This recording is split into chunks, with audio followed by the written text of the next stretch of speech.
Abladeabi mi banyeden omanye meneso ni maso na maso chofele efe wo dromo oti alogo esa ebani na wo ekon ni keje wo peleken wo ke aye nkomo adwen o machine no pe wo yankomo ye ni bia ne no wo chon ye ni wona ekome ni wo kotokua mi ke wo ha bia na Abladeabi ni wo hisen ni kanye wi one antibaki hisen omo eta TV ahie la kan no ke mi ye be ya Facebook la kan no me den cha indiki jona le wo ke mi ye be ye Facebook nye no Frederick Amugi o ke mi ye be ni tamobe ni wole ye cho nyemi ko do nyemi ache enyemi shemo eke wo fen woni ehye no ni ma bia na akiche aye komo adwen wo isen yo dane mata inwie mo no nke nga mokple me ha wonye me Muslims be fan ni amehi onma nka keshi amengma hi na emne Yehowa zebaut de woni di Allah de enche egwo amehi wale ni edro amemomo hi wale ne jo ameni ejepoye helomle mi hame boada yeli papa la kan no nke nga mokpele ha me de enche iniga abiasuma ni mi bode manje te oyoten inhi oyake wentele dromo na oye jogba ni mi bi si chokli nyampo ma wu nyumole ake no fia no de hwe ogbomo chomli ni sake odamo onade no jogba ni gbomo chu afen ye emuwe Jehovah ze bat nyumbo eke drobo ni ehani odamo onade no jogba watema nyumbo de yin owe ka wo ya mo ni ko no keje obibio mi ka ba shi bene ewo bo hewale ni odamo ono jo wake ayen kombo adwen Abladeabi so ofele efe dromo baba ho nyese otile waba kaseni menehu nyombo efe dromo waka wane kasemo ba cha no tamo be ni wo yoda ni ake ni sumo ni mafite be ye wo gbo ni wo kele ba ye be ye ena eba sheshi yomo ni masumake machi egbeta wonafe woke woni kasemo acha no ni wochene egbeji ni saban iche meba odem manye manye abravo yo wasuma wafite bebe etombo ke ake ni saban kweye na money na money ni saban kweye na ji be tungba wenyo de keje adu tukpono ni ami ni ji dade otutu ena yo eche shikome kon mahabo obaken ke heni oje bien fait yo wasuma wafite be tamobeni wawe woke mene wobaye gan sajin mene wobaye gan sajin no je tungba we ni aduro tu efen ma ono make onye aduro tu e ke onune achi ni sabampe bona ke siche odehe di enche iwo gbe na ke ye gamanche da akeye iwo isape denche iwo gano ne woke wonye gasaji saji kome ya wo mangana alo wo gan jakuma neji gan dangbe family ake gan fe nemgbeji dangbe fe hicho yo ka wonche gan ni ji gan keje obutu aplau ke ba gbe adan shrawo e loji gan si fe gan hicho ji machine di gan ni machine fe hicho ji ake jenje ni aje ni atogan fe ni akemashi ni ajenajanshi fe kegbe na ba to jeme ase icho ni afi kejejeme ke ya ke chon la teshin no wa ke afi je fe ase najanshi bi ni na kanji be ni brema bi chole jo najanshi bi eche no wie o sisi jeme o sisi jeme ne okay keje obutu apla keba leke obutu apla ni ochene boko ba bia ke ningbeji obutu apla eja ke waye yi no ikome ni ameba ni na blema bia ni abagba ame obutu apla isande iwo ke ake obutu apla ngbeni gamashi choko aloko legono ningbe obutu apla yo obutu efema ka aye obutu be aye okankwe ni ke amenyemi wete niji wete iwo ke aye obutu aye wete ni wete enyemi no ji la kote adu awushi ke ni ko la eme amefe tungba webi ineke gbeme na meji asene bi iwo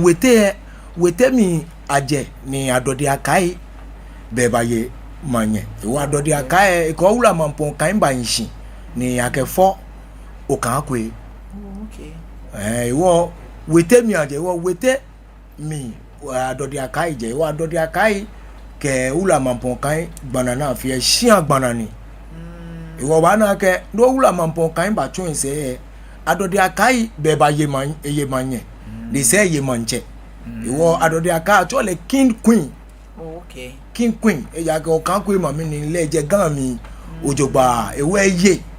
ahun ka shibe ni iba chon se ni ne chon se mo ko un ba chon ba kwe ese atole kindu akwe le eba kwese ahun ka shibe ni mi ni okan akwe eyin eba fan dana bato okan akwe ni neke obutu ne ni ji obutu ji eko ni anasempe keje ka ke sempe ake sinipi ye gan sempe ni yo gan beni mi ni adode akai echu ense we ba la kesa ni aya pe ye obutu iwo beni mi ni obutu na enaneke gbeme na eja ke achu sempe bi ni ji neke ni ne kwaku fosu ke la bi mi san so me aka achu ame ni amadomoshi alo aya pe ye jeme iwo kwaku fosu ke la bi mi san ameji meni na mete wete no mi eta ye ke ni bi iwo wete teshini eyo amenu eyin do ni domo ameno iwo ni sani labi mi san ayue labi mi san pese iwo kwaku fosu enke la ke sinipim iwo jameje na femini be ni wete eyin do ke jameje na sempe keje iwo sempe eji sinipim na keje obutu iwo keje obutu apra to adan shrawo ayue fa to fa fa to fa ni neke fa ji ne loji tumba we bi afa ni ameka okadi ni chwa kameke neke fa ne ejie bande unsun kia gan iwo ka cho butu apra ka gbe adan shrawo ba we fa to fa na kanji be ni eshikamo yo ha iwo leke obutu ne ningbe yo obutu ne efi o ma keke wo domo shito mo be ni nyu one nse egbe obutu nkweje ngbe ke mo fante gbe ni ami okay iwo obutu ke fante alo ke obu si wo cho je me obutu wo cho je me fe ake gani se be to bi ane wo yin pa wo ino wo na je me gbe fe ke cho ka so agbe ke ya ke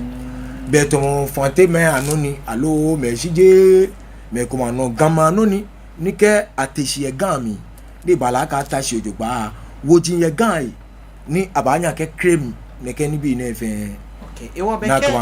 ake kasua ni yo je kasua je fante ma no se gan fante ma no kra kasua fin ye gan mi ni tefe ten ni ake eyawo central region mi ebale ten na ka wo je me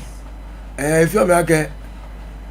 ka o ba ko aje unsun jin ko me ni akenya ye je megbe ni kia neke election ke vote mo ke ni bi ne shineke ni bi ne fe Dr. Kwame Nkrumah jimoni jeje ne ken unsu ne ken ane ken vote mo ken bi ne wo ni afetu mo gamen na je ama jo oya ken ane ken vote ne wo de fetu mo e cover na kan place se ke ba chika teshi ojogba jemfe gamano ni jemfe gani jo jemfe gamano ni jemfe gani ke ateshi jogba la kan jeme popa no make nwo yo gane machine eyin akuche npa o eyin SMP eyin English alata eyin akangbaje eyin asenwe eyin otublohun eyin abola dani eyin egbese leke akuche npa o ne amete name sake ameteshi yeleke ne ni amenye ame he woni hawo alo na me poten isake amepon de keno na ekeba yo noni edwagan ni bi antone edwagan ne ani neke ni bi na efe eba tumba we bi ni ji tumba we bi e amameji gan jake man ni mo se fe tumba man ni ka ke tumba be awe ayikushi ni ke okwe chief list e mi mo fi amoni obaye gamanche oyo adatumba we ke oye andatumba we be oye manche si efetu politician say ka ame wo manche yeli e ke ni bi ami we efetu mo ne kese shine ata ne kese shine no dojino ni efetu mo anye mo no ni oba na ke ekotomo ona wochela akote adu awuchi ni leji osofo nupa ki agan ni sande teshi ni esole ki agan ejake ne kese shine amame buli onso ni keje so many years ni na sa me na amebule konsho iwo keja ke ame ne ke gbeme ne gbe ni jitumba we bi e na ba tala eni sana me tala na ke soli ni akin ama nuele noko nye eyano ki agan iwo no ni fiti ogan ne ni ka ke tumba we bi ji asene me ja ka yu asene ayu ayikushi ni cho ake ayi ne je kushi ewo tuma we bi ne ni ya bola ame no ya senre me ni bi ni beni mi ne bale ake ayawaso gidigidi ba ayawaso e ni bi ni awele keja ayawaso fe akabana kwa ma adu tupono ni ji okan kwe ame chemashia ame ekoni motela ake adu tupono ka adu tupono ayo dade jama won ni dado tutu e be unokotomo dade hota ni dade jamawo ne eyosu eyela eyeteshi eyenuwa eyaunke ya se ichoji lama iwo hota aji tutu e ni abapale ejita ya won ni keja ka ba ya apale ole bana ka ke danshwe mi ni apale le no jeme ni ke apale le to mo hota ni asoli oke tonje ni ani mumu efe ti oshin iwo ne ke gbeme ni ko oja meji aseneme niji ayikushi e eseshi ke jamawoji ke nibi e oji dado tutu e ni nchon ewo make leke adu otupo no ne ma eye ne ma shi eje mi bi antone no ni jema jo na yo gan fe faiche onupa ke agan bi antone no shin aye ne ma shi bi antone no o fa no wanyo chon wo eni poten adu otupo no shin ayo ye ma shin mi yo if you make ke obatafo tafo fe adu otupono ji tafo eja ke ka ke tafo ake taminfo okay ewo tafo den teji tamlinfo si je tafo ta ni atwa noko yeje ko je meje ni dado otutu eyo ina abu yo agbene wo ye jama wo nko tomo nyumo cha kenaka jamawo ji fe tumba we bi ajamawo wo ye ko tomo beni nche dade osabu omanye wo ye jamawo ji agbene wo ye dade enoji ade na agbene wo ye jamawo ni ewu oblofo wo chole awa obloni jamawo ye je wo ye na di na ye na chulu wo ye ona jamawo ji different ya do tu kono shiami jama one different baba o efe ni organ fe eicho ji adu otu e nika yo adu otu e je ko ni ayin jeme ake yo wo ye je ake ni die ya je abu fa ike ya je awo tokuta ke ya je sani da gbe je ma se me ye shiami bi ane ni ko se shiami be won check o chami yo je se fe to mo me ni ejeje bi antoni no gbeme ni sana tashi e gan na fe ko be ni akwe gan ni jama woji ni yo je ni sana somo ame dani gan ni machine fe gan ba yen angme ne ke jama woji ni fe eja ke ko to mo adu otupono ni ji tafu e ko te ka wa jo nse mi e jameje ni sakumo yo okay ke ye sakumo ke ba jo nse mi sakumo eje ni sakumo no enekegbe ye tafu e jo nse mi no ke ya nu se enekegbe no we jama wo nko eje ni wo cholo okujo otu ni wo cholo asafu ache okujo otu iye ke oje sakumo no ba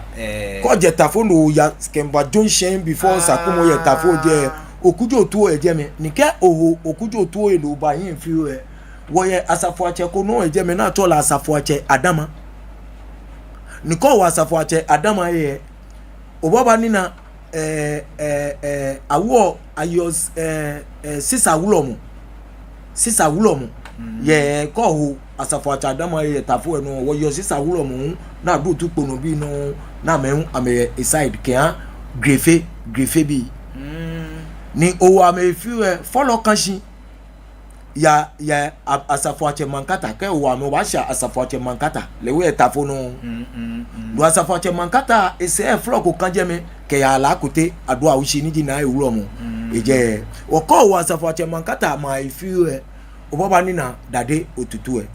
ni dade otutu se no wo ya asafu ache kan lo ka asafu ache ayikuma ne ke gbeme ni ameji gan asafu ache me na me domoji na ke twa gan ta in noko amegbe ineda yes eja ke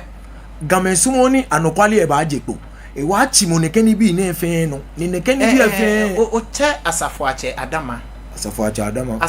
adama ni uchi egbe tan na mo ni yega me ma asafu ache yo ani lehun asafu ache ni lehun eyeje me si achi eno ewo o na le se tafu bi antone no yeje me ni ko ja asafu ache okuju tu no lehun ichanu keba ni jeme tafu oje na je na atwagata iwo dado tutu e na je awo wekunupa ki an gan ni machine fe jeme ajo na wo gan eja ka yo wekunupa eje ni wekunupa akewo manche chi bi antone no amechake ni akejase ni jase fu mo fi omo na me yo jase ame bamba to asene me eja ke ni ayen le crampa ni ji kui me ko me ni ame bagan na mba shanga shi na me ke koko tele moba me ko na mba tuni e ship me ko na mba guide slaves me ye gan ni kaka ba je gan shishin ran wo yo ode abi ke ablade abi ye iwo na acha afelo ode abi ke ablade abi iwo ame ode abi ye ni yolumo sana ablade abi ye ni ame to ame ni neke tumba we bi ni ama me to gamanche ama me to gamanye ni manche yele ni aye ohun ame ye kome 17 ni ko akwa chief list e mi obana no ni yo ye mi si onupa ni yo gan ame teni gan sanjie fe ni ame teni gan history ni ame ba ko wo no conclo si eche kenna kan to ma we bi ele akesi gan ameji gan ni a chondi bi kome ayin me ne shi ameta bi antone no ni nkebo yo to ma we bi eni amekwa na me na ke gan fite e atotumba we fe ja seche ni wochole kinya itumba the second if you me ake ni amugi ba gbo ni amugi gbo e se tumba we bi anu ni ke ato lumon akele lumon matela ke ekan kitan ake lumo yeli ekan kitan ke atobu ake bokan kitan okan kitan ke nyu wo cheku ana keni bi iwo ke ogbo ne ke kitane no kan moni sane domushi ni eye ose leji mo no efi omi ni ehi okitan dani gbogbo e aba afugo iwo tuma we bi ne niji ameja seche niji kian ituma ni amugi gbo e leji mo ni ehi kitan ye ni amugide before dani ate afun ni amugi iwo tuma we bi e ameja seche ubana ke ja seche ne kwebe ni gan fie na ke abenoko no abanya ke sa gan iwo le ja seche e form task force alo matela ke form security ni wo chele GDLA ki gan Gandangmelans administration ko ni akekwa gan gbejano to efe na akechu iwo neke GDLA ne aketumba we bi na meteshin ame serve in the police station ni ona ame serve gan traditional council ame serve regional house of chief eja ke claim me na me the regional house of chief o da wele fi o wele nchime ame wo mi many yo because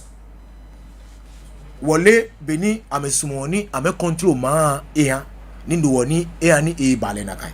si agma wolo kete GDLA agma wolo kete regional house of chief ese agma e kete gan traditional council de yin task force alo e security ni be na fe ni ticket na chi ye ma be ja ke ticket ji na chi o fe e ya gbo ade koni acheche ne ke ticket ji na fe koni ape asafo acheme ape manyeme ape mancheme ape chipifoi ape akwashon ape agbanfo acheme ke ni bi na fe ape ne ke gbeme na fe kejemi ke wo awo ye fe abape amefe ke ba jemi ne set ne ke administration ne fe ni plan hu ne yin efite shika kete ablochi ni ami de te akone ke plan ke ba ko ni akekwe gan ni machine mi si gan nu pai ke mo jan cheme ke mi ni o ganjo ni e wa me amewo mi ni ke bodo nche okwe nwe gan fite eja ke plan ko ke nga papako be gan na pa control gan because of anokwale etan ye gan ni with that anokwale ganyen in now studio ni ota eja ke woni bi ani wotala chi atalatala no jama woji ani bi kesisai ani bi iwata no keke eja ke sen ne yo gan e yetue de ye ngbe de ye gugun iwo sen le chon mo ni ba fe mi ni mo ni ba te e wa me wie mo senjien yue no senjien a yue senjien gbe ko meme ne ba gbe ene iwo ba ya no fe na ya wale na ke ba overcome wo shian ni bi ene me wo shian ni bi create a problem ke ha umo ke pimu ke na agbaji ke ha gan do na ni wo se manchemene ti afi ni ke wo se manchemene afi ni ke wo se manchemene a community na me community ame so ke nyeja ke he na me tala na me ti ame ko me tala je ame places je me o wie moko okay ake wolu ekote Gan Traditional Council na ke the regional house of chiefs Gan Traditional Council na ke the mini ameke yo if you me ake kenkle money neke plan ake chonji gamanche ni tano bi antone no ni ji kintaki te ko chulu if me ake leji money ake neke plan ya chonle shi no ni yo minji le manche sometimes le gamanche ke won kwe wona ke me komenye le manche se ni me ke ama me personal interest ame ke nye manche se ame ti ame komeni nye manche se no ne wo ni ani ganjo ane eja ke manche ni ji manche na ayo manche ke la motopan mi ajo na ayo manche ni ko ye manche aya kwanshin na ke yo manche ni ayo Thomas afọ acheme ne ni ncha abu ne sana amefe ameye manche okay because manche na yo ayele shia she feto mo politics e ba de manche yele emi wo many amewo se ke ameti amekome ni nye me ase ameti amekome amele se nuchumo no ni ewo ni ebala ke gan ingbesin ni ewo wo susumu ke wo solemu to ake won to ni gamanche eba ese gamancha aba ese ko ni shiajiyen ni etoton tonton ekotomo kole we tonton ekotomo na we tonton ekotomo abola pia mi tonton eja ke lumu yeli efe na metala je gan fe police ni kan je gan ni sani gamancha ata minji abola pia mi eja ke jemeji owula mampon kan ni ji o kan kwe papa isian ni ji neke tumba we bi ne no ni nchi wa meta ewo nibi na ke yo lumu yeli ni ja fili na afion faina abuo nibi fe na ke yo gamanche ne kese hie amame no ni ewo manche yeli e amame to na amame pa Sunday Sunday wa denje ewo ningbe oba jenshi ye ningbe oba jenshi ye dani gan ba yen efi o me ake ni amugi egbo echo nse manche yeli e se tuma we bi anu ni gan feli eja ke e se iko ameka fe manche yeli house to house wo be house to house e ba se tuma we bi anu ni sani tuma we bi aye ni neke tuma we bi ne ni nchon ameni ji adu otukpo no bi ke oshosu amina me yo shipinu pa yejeme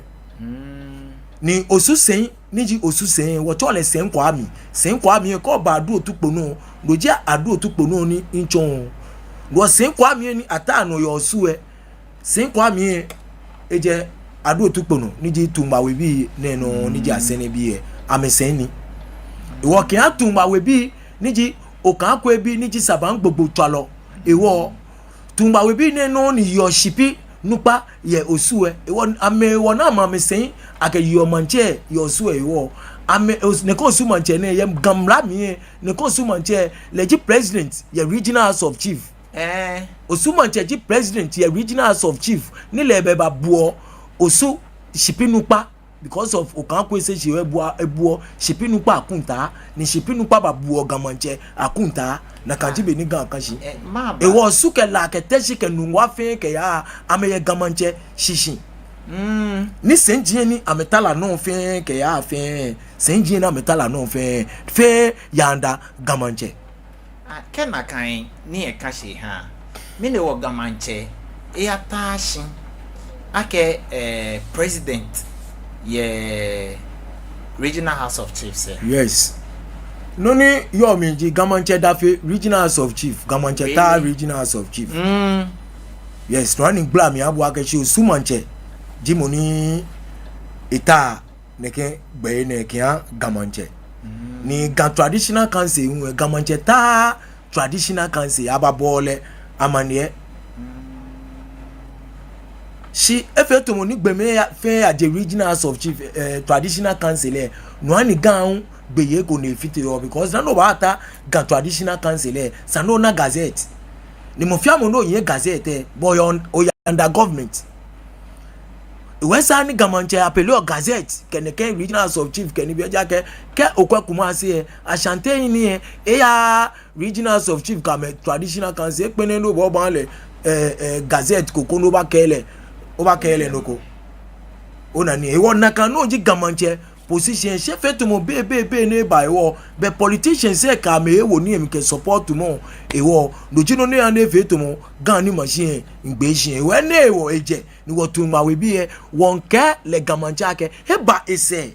ko na ba fe kome na ke sa gan eja ka chante me ya minti a chante me ya minti ye gama ewo na me fe me yake ame kwagbenu na me ba chon ni gan ni machine efite na me ke chika wo mi ni gan fite jake ni na me yo fe ye gan na ne fe gama ni jake gan ji gana me no yo wie mo na mi ti ye yes me ke won ta she bi ene asante me ya minti ye gama he yes bo na fe ni gan yin apatan ni gan yin apatan wo chole agenda ni ne 11 do ko neke ni ame ama agenda ni ame kwagbenu ni ba tun jake ke bodencho kwe boy agama ame agama ni bi ni gbeme ni sana metese ni ji tumba we bi na meji tatalo ni ame yen history ye gan mi ata ame no de fe to mo be gan me be history si gan me ye history pi baba o ne fi ame ni amete ame ko me podenche denche na me yo je fi ame ya ndagan eja ke ka yu ganji gana lele no obana ke jie ni jie ji Ghana ni wo you gan the word of gan jie ji Ghana ni he ji Accra e wo Ghana ni machine ji Ghana ni machine fe ke awoko ganyo nupa alo ganyo ko ba ye president ni ganyo ba ameke gama gbena alo ameke tumba we bi agbena ba ame na ke ha ko ame ganye joda gana pa de ko afi lai kake tumba we bi ani bi ha me ni gbe kamo engano ni je kindo ka ko eme ke ni bi eja ke ko jo su kasi ni mamushi an ke je bi e kete adan o kan ko eni ke ha na gbene insho ni je insho ne kan shi eje ko o cross ke je Togo no pote wo gan insho mi ke je Togo insho ke je Togo border na kete ka gbe afasini e fe o kan ko egbe ni je kindo kan ko egbe ni kan insho ni kan shi eje no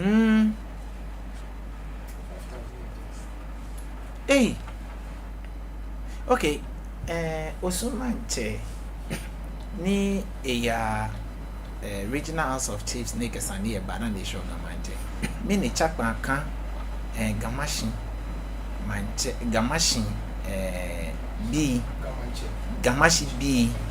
gamashi bi ke osu bi ate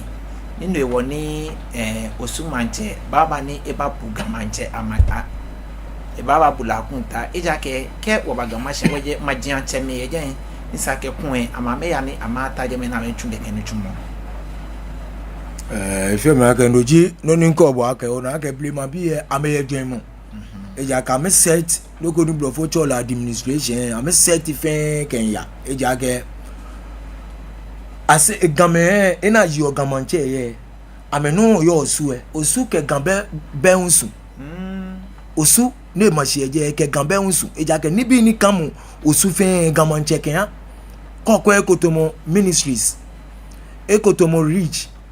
ekotomo cantonment ke nibi ne fe gamanche ofolitibo leta piami neje manche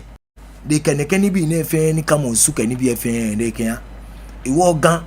ke osu be unsu lo osu la e be unsu la ke teshi be unsu teshi ke nu wa be unsu si ne ke unsu ji ne lo na na fe Dr. Kwame Nkrumah ji moni jeje ne ke gbeje ne fe ke ani ne ke si ko ji no ka na ka si ni nu wa bi mpiki na me ke wo ma gba mi la bi mpiki na me ke wo ma gba mi asset fe na register fe omo ni wo lo papa kan fe omo ni o hiyo yake la kan wo lo eye lolo ba fe relation ke ote lance ke libia acha ke libia anye ame chake fe lance lance no na ni eyoje lance no mi mochile ni ji lance ndi ma sheje ke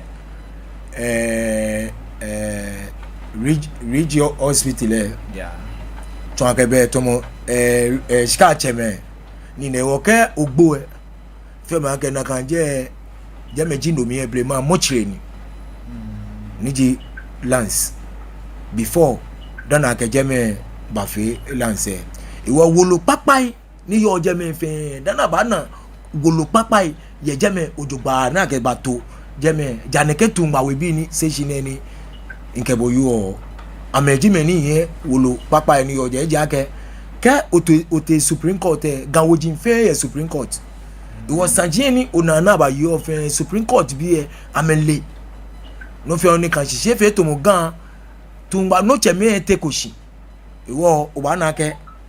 efe to anye gamanu eja ke me ni ko ake chi manche me ji ame sipon ji ni kan mo shi le ko la me ya no fe manche ye li be sipon mi sipon ji yin e omo na na to manche me sibi ane ko ba na o sebi e gbese bi ba ka me no o sebi e otubro bi ka me no o sebi e atupa bi ka me no o sebi e asene bi ka bi ame no ni si nibi ni kamushi fe ye gankeje blema je na kaji bele kamushi eja ke kema ye kome o dase ni kbanye yo machi tv ne no e kome ji Salaga market ni ka yue Salaga north gben ni domia momo me kejo jeme na ba ju ame ni Salaga fa gben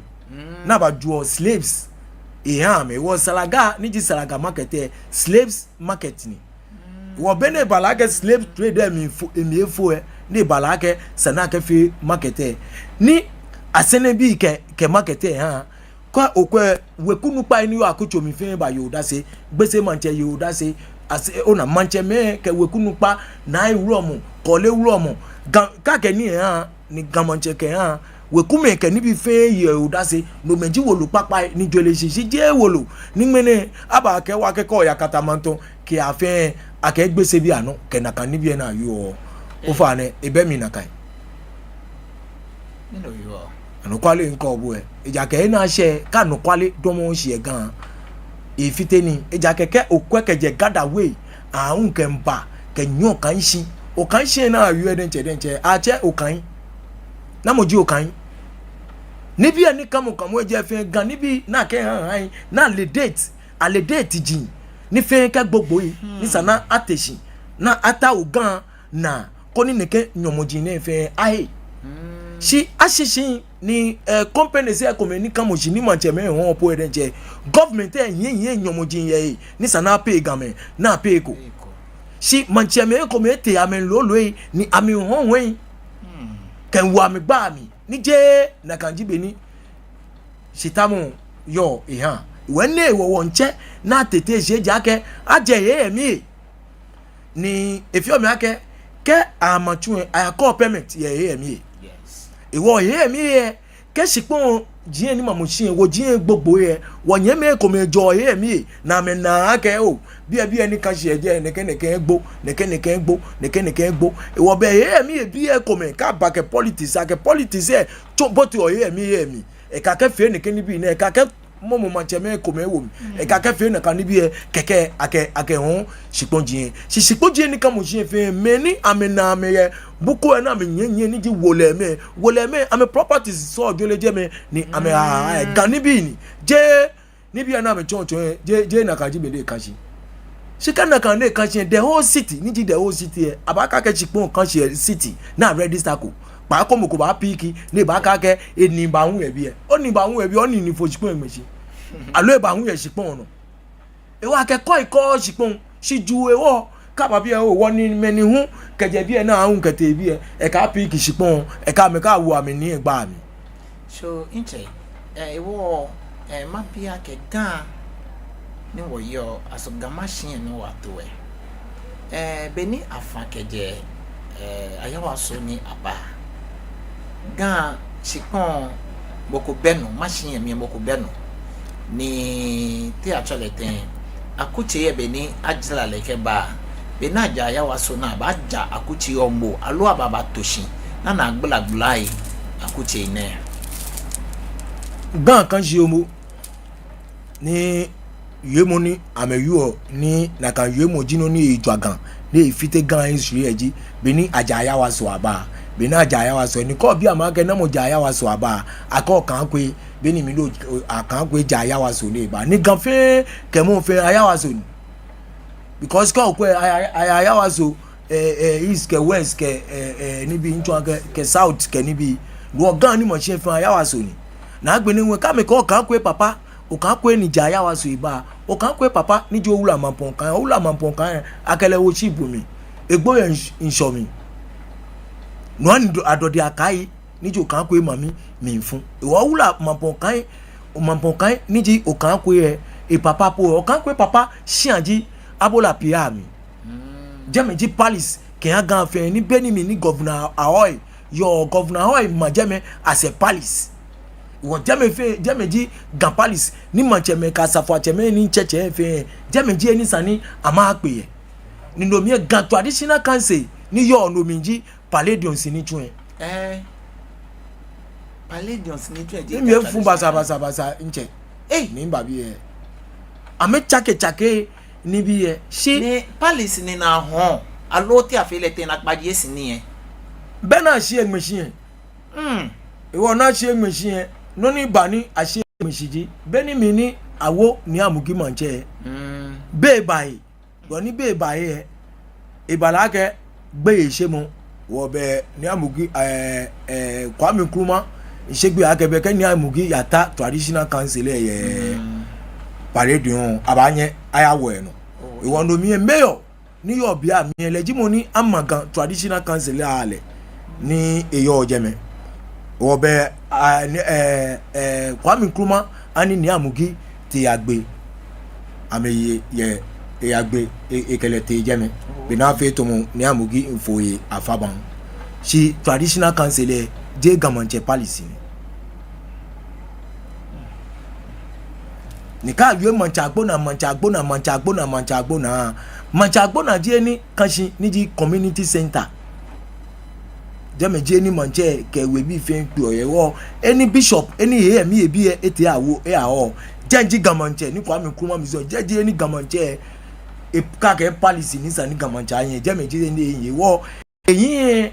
na ko as a community center ni jeme je ni yala ke ni bi na fi oye ma mi akeba jeme na aba fi jeme je ni kokwe ame ndc bi ani bapa wa bi antone no amete ama ho jeme ha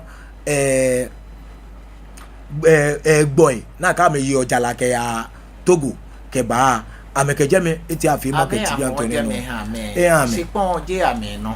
sipon manche ye sipon no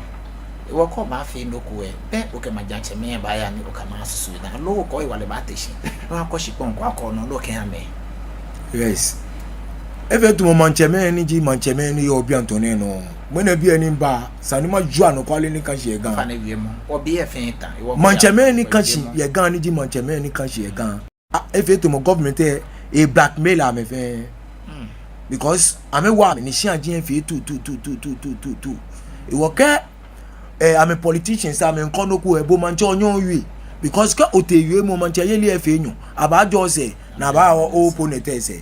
na le akenye de chenye court cases ewa ame politicians ame gbeyi na dwagan bi na fe na menagbe na meke lolo yi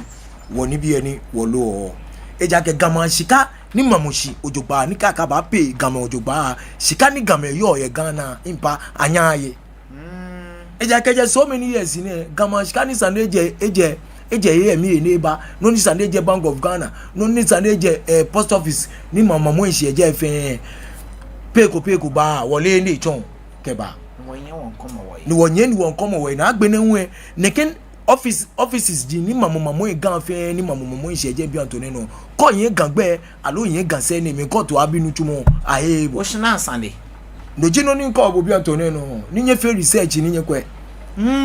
aye bo bi ane no na soja o police o ni ne o ko yin gangba aye bo wo gamen no na me ya ba me ya under protocol no jino nu wo ka ya ye gan slot ni soja e ba na fi o de ni manche me un ka ke ha me one jo mi ni ame wa chi fe ame wa ma hon na me ke ha gbo e no manche me ekome ka me no fi o ekoma ma hon chante me no wo ba na ke bi antone no ka ote wo police stations ni mama mo nsi fe awie gbo awie mo koto awie gan ka ke kasa we de minti eja ke gan ni mo se fe anu kwale ni ja anu kwale ta ewo kena kan min ke bonu wo fe game no wo fe gandange biye meni isaka wo fe ye no ni yo min ji sani ena se gan yu te ni eteshin ni dani yu te ba teshin yu te amelebe ni bi e kamo se han iwo minike ni nba ase senche keja do tu ponu senche keje tumbawe ni e mi machela kechi mi gba sajie be ni ekamochi kebe ni ekamochi han akemba gba ni gba mambi e wo sane na se yu te amebomitue yu ta bomitue ni yu te awu ameno ni yu te ateshin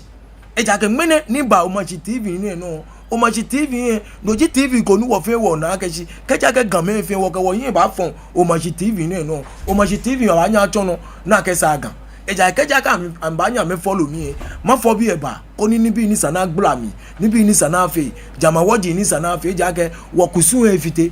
ni dani gan ba yin sani kusun aba back because kusun ameji gan me ni kusun eji sisa e ke jama woji na ameji gan me iwo bi abo na agbe kusun ba agbe gan gbe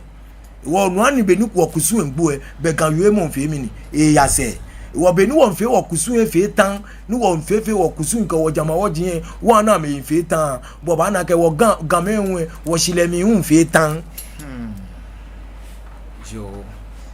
what be fente mene wa bi oba fun ne wacha bo be konklon o manje wo ngo ba fun ne wacha bo mi suma akeshi owo ga tete ketete finga ye boni ga eyejo ne ya ha wona fe no jonju wole ke wa na gbogboko ni ma nye sane ha wo no bo moden what you say no kesana yo ke mawo nga fiu ke chon o machi TV ne no ni atupai ni je ni gontin ke oyeje mi ba ode o manje ni adu otupono ni ji tumba wewe kunupa ke ni manche odunti amanche ke ha ke wo adu otupono bi fe mi ba amehun amede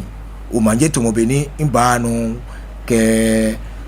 kole wurom niji numbo aite koblan ke wo nya okome ni wo chole na odromo ke wo nye ko no niji abola patashi manye ni wo chole na kokwe obanu mindashi agbene shida fe niji wo che fe niji kin aitumba ko yeje bu mindaboshi ke ha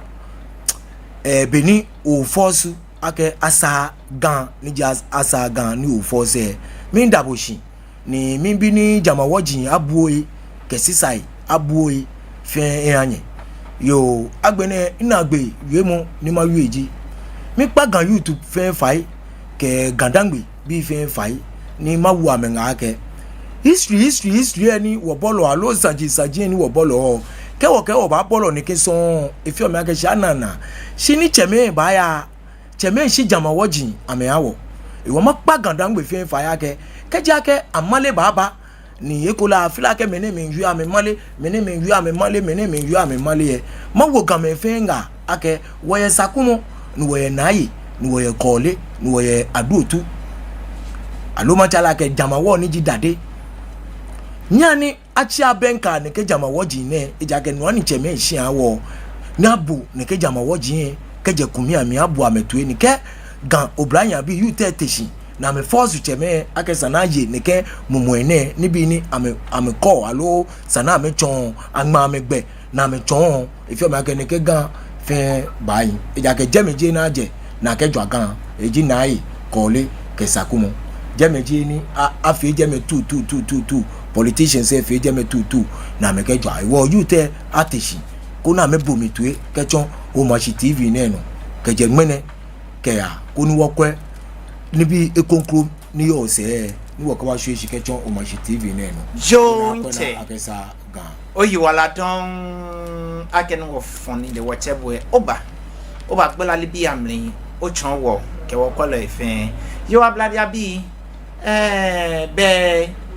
oti aya logo eba eye shiche okelenyem poma wo okeleje ledi eke wo eyele jugba ni eyani wo ni kasemo ete no fefo shidani wo ba shi no kula no wo ya wo de enche wonyeminu niji kwabla yeboa nyumbo eba chele ewo o mashi TV wo ya yara agbomle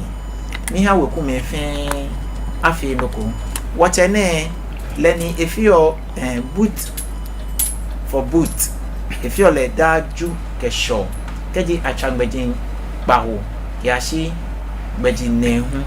wakele fio e woko ba kwe lenu wakele nme screen yin wake che ofile kele ato epoko ami watene ewo wanayala ye o machine no wo ha enga kebi fe po wo ya hini wo beno ko no ba keye ta flache wo nye wo gbe wo yi ke wo gbe wo yi mu ni te si mo me na si wo se eye ebu awo yo si ko me ko wo ke